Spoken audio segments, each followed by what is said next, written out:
Bonjour, aujourd'hui nous allons analyser la décision judiciaire concernant l'ancien président français Nicolas Sarkozy dans un cadre géopolitique. Bonjour, aujourd'hui, nous allons analyser un événement judiciaire majeur qui touche la scène politique française, la condamnation de Nicolas Sarkozy, ancien président de la République.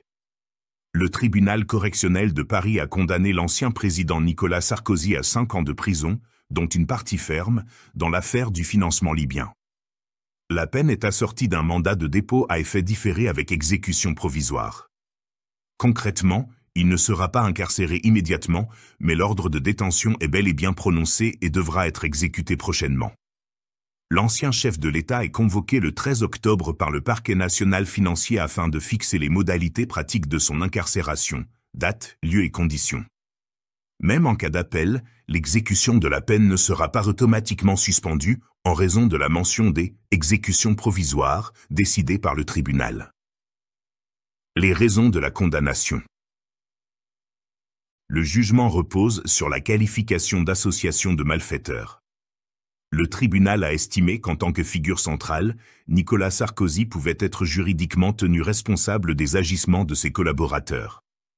Les magistrats ont retenu sa responsabilité au titre d'un faisceau d'indices convergents, plutôt que sur une preuve matérielle directe, un point vivement contesté par sa défense. Un débat sur la prison pour un ancien président. Une question demeure, et elle revient avec insistance. Un ancien président, quel qu'il soit et quel que soit le pays, doit-il réellement purger une peine de prison ?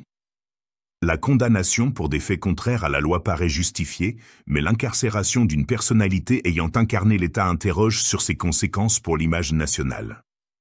Toute sanction devrait ainsi garantir la justice, tout en veillant à préserver la dignité et les intérêts supérieurs du pays.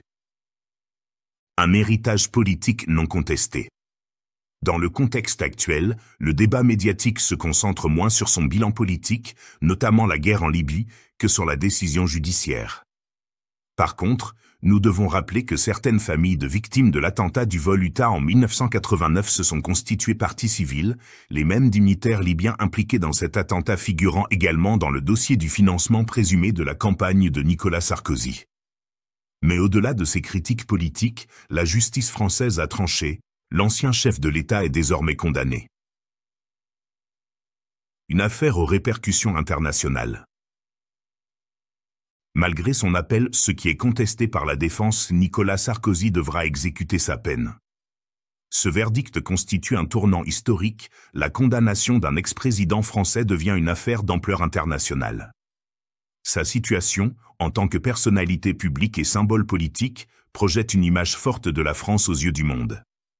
Espérons qu'en tout état de cause, la dignité de la France ne soit pas ébranlée par ce verdict, dont chacun dispose désormais de tous les éléments pour en comprendre la portée.